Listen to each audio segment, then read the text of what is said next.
So it's a rare rainy day in the Phoenix area of Arizona, and I've been doing some straight stitch testing on this Singer Model 503A before I put it up on Craigslist.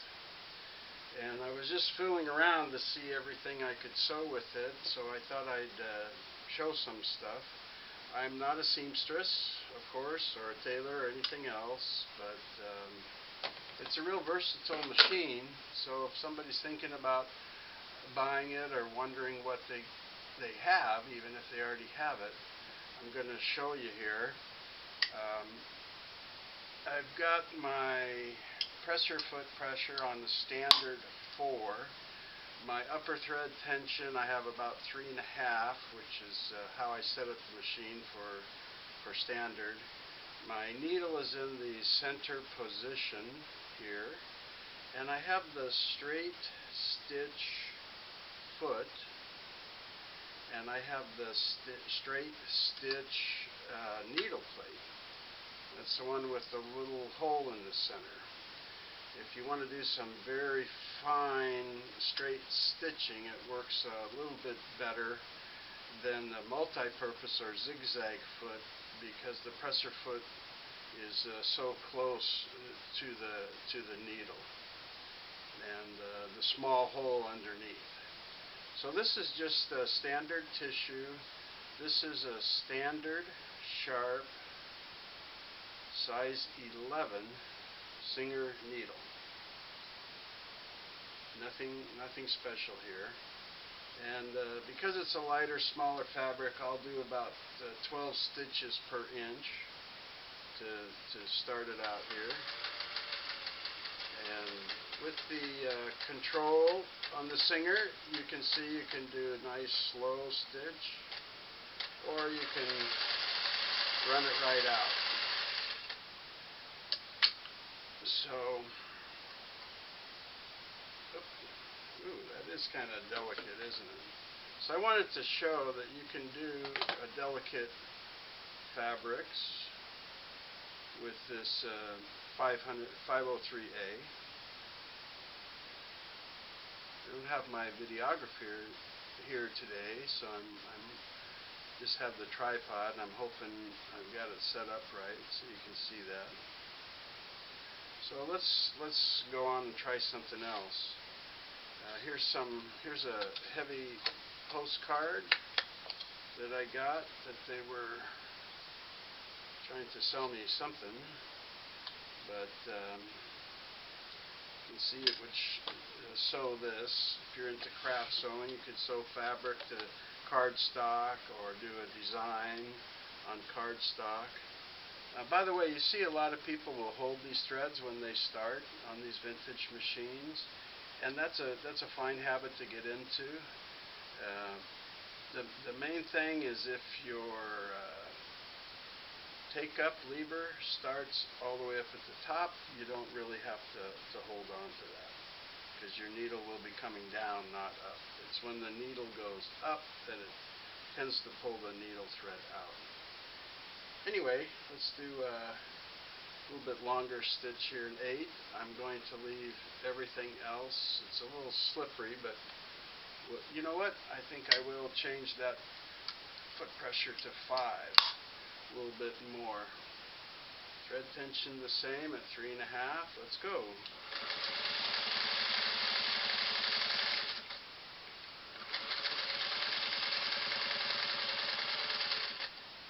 It's a little slippery. I could freestyle there a little bit.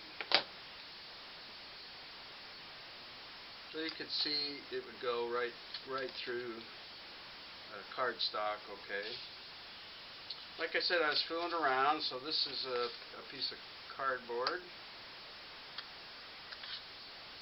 just a shipping box piece, and I'll go up to a 6 on this, and the pressure, everything else should be okay the same.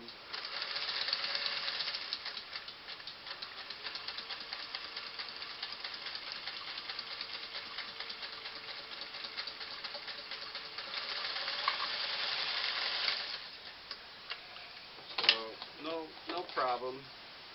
And again, this is just a standard size 11 needle. Nothing special about this needle. Alright, let's see what other, how about, this is some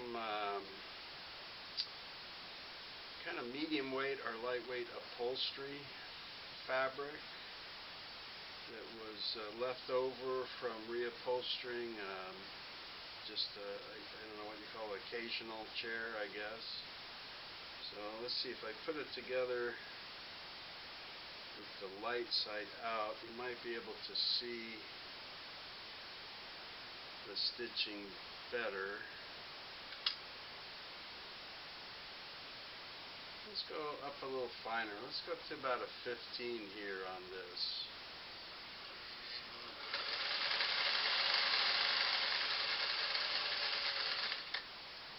Yeah, no challenge for it. This is the direct drive motor. The steel shaft from the motor comes up to the hand wheel gear, and then all the gears inside for up above and down below for the hook. They're all steel. So that's kind of hard to see that pink thread there. Show you the stitching.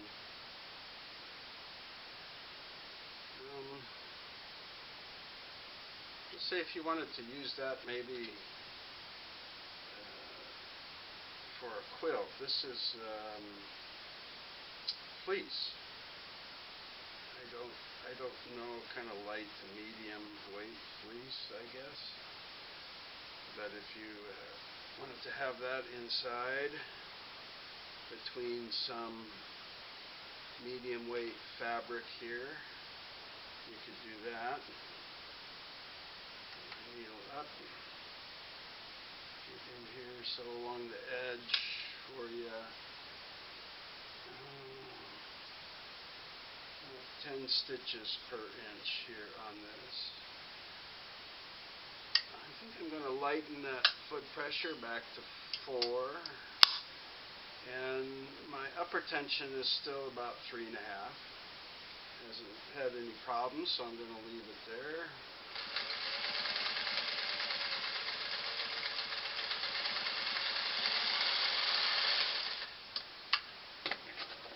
Again, no problem for that. Using your straight stitch, especially with the straight stitch foot and needle plate, really makes a beautiful top stitching. Real nice if you're going to do a detail in quilting and blouses, clothing, napkins, whatever you feel like crafting. This is some medium weight drapery that was lined for kind of like a blackout drapery, and it was hemmed before, and we cut it off to shorten it to fit our situation. I think again I'll turn it inside out so you can see the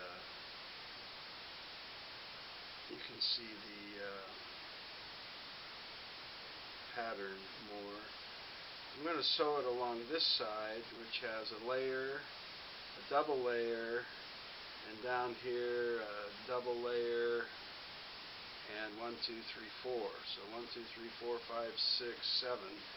This will go from 3 layers of this up to 7, including all the hemming.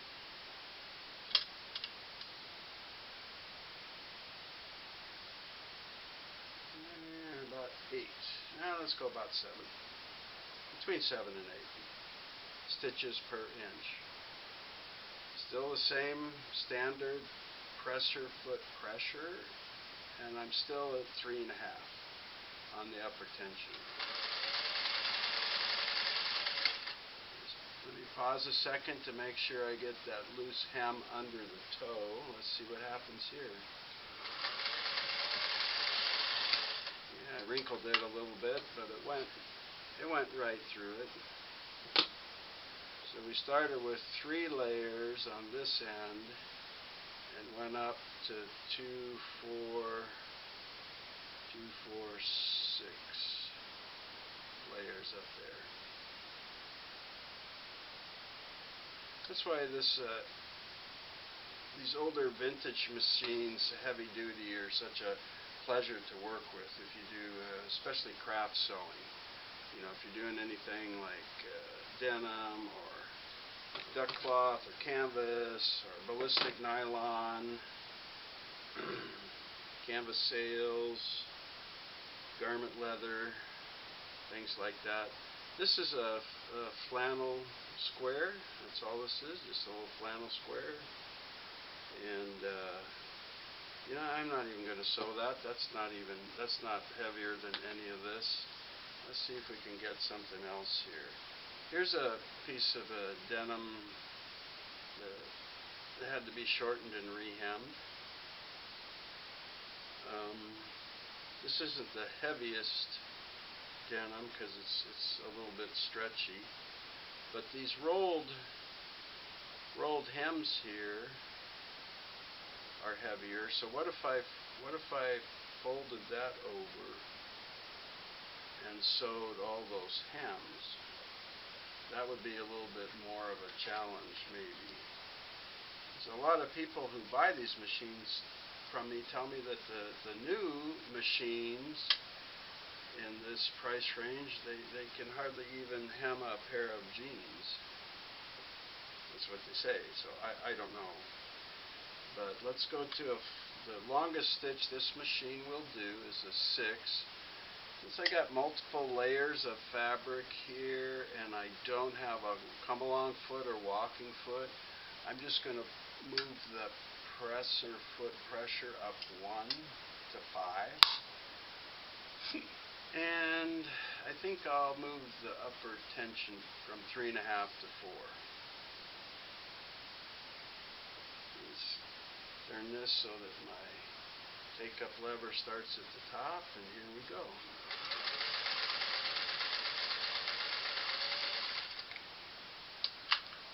So that's at least 4 layers of this medium weight denim. Nice top stitch. Came out real good. Let's see.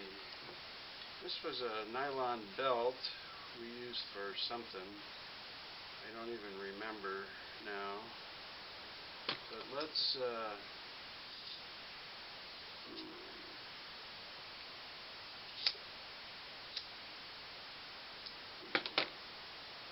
cut that off. So this would be 2 layers of that. So if you wanted to sew something like this, let's sew it across at a diagonal here. We'll go back to about a 10. And I'll leave it at the 4 in the same number 5 presser foot pressure. It sews this kind of stuff real good, and I'll back tack through it. And I'll sew it this way. I wonder if I could kind of freestyle this while it's, well, I kind of got it there.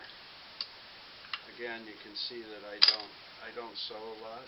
I'm getting pretty good at fixing these machines, restoring them, but I'm not really a sewer. Anyway,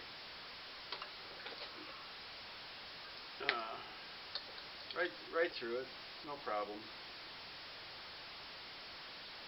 And so I was fooling around with this old pair of work gloves. I buy a couple pair of these a year from Home Depot, you know, just to have around the house when I'm doing yard work and trimming trees or something like that.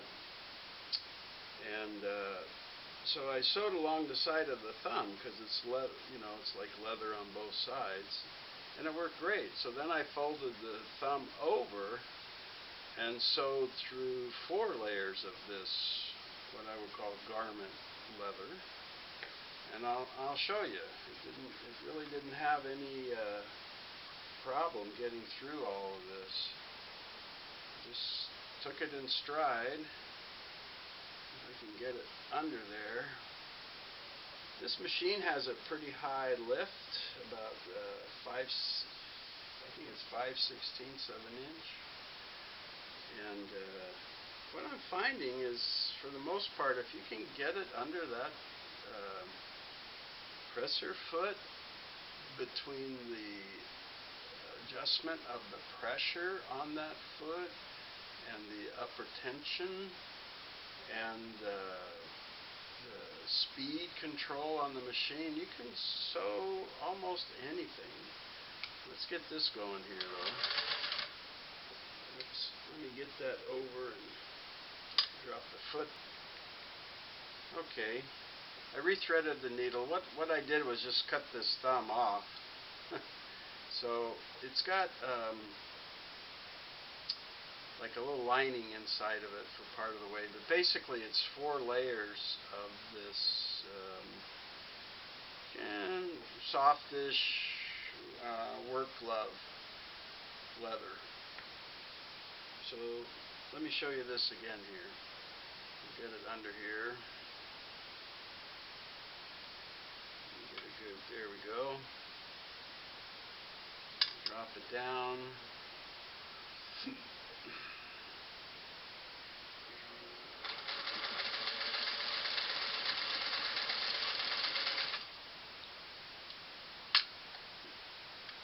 So that time I didn't catch the glove on the front of the machine here or anything.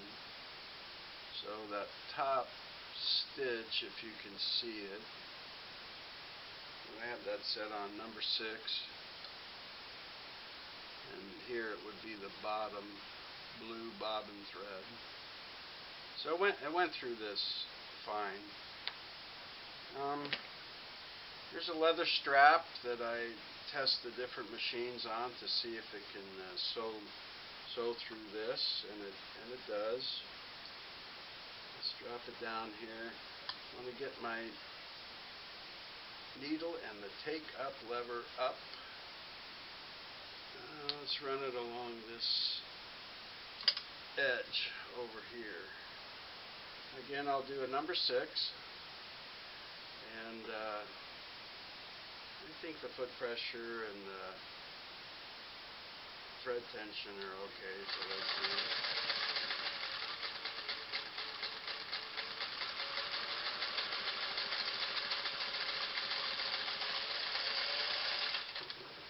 Yep. What I found in the leather and garment leather and stuff, the machine can really make a beautiful top stitch like that. And again, if you were really going to be doing this, they make a rolling foot for leather. Got little rollers on the bottom, so it helps it go through easier. And an actual leather needle, which instead of a point has a real tiny little knife blade on it that slices into the leather. But it came out real good. So for those of you creative crafting people, this machine's real capable of doing craft sewing. So let's see. Let's let me go back to this. Yeah, here's where I took that upholstery fabric over the fleece, and what if we put the drapery fabric over that? What if we put all that together? So I've got the fleece in the center with 2 layers of the upholstery, and then 2 layers of the lined draperies. And of course down here where the seams all are, it's a little bit thicker. But let's pop it under there. And let's do about a number 12, like we were going to do a, I don't know, get this more in the center so I'm sure to catch all the layers, that we're going to do a nice multi-layer quilting project. I'm going to back tack a little bit here, and then I'm going to go forward. And let's do a real fine, let's do like a 15 stitches per inch.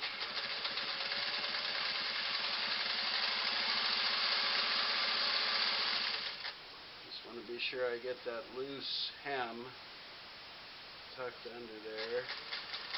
There we go.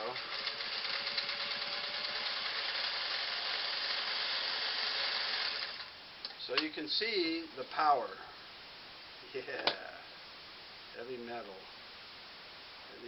power. So there's the bobbin, there's the under seam, real fine. You can hardly tell where one stitch ends and the next one starts. And this is the, get this loose thread off of there. There's the top stitch at about 15 or 16 per inch. A little bit more than one stitch every 16th of an inch through all these layers. And maybe notice it didn't even slow down when it hit the thicker end here. So it's very, very versatile. Let's see.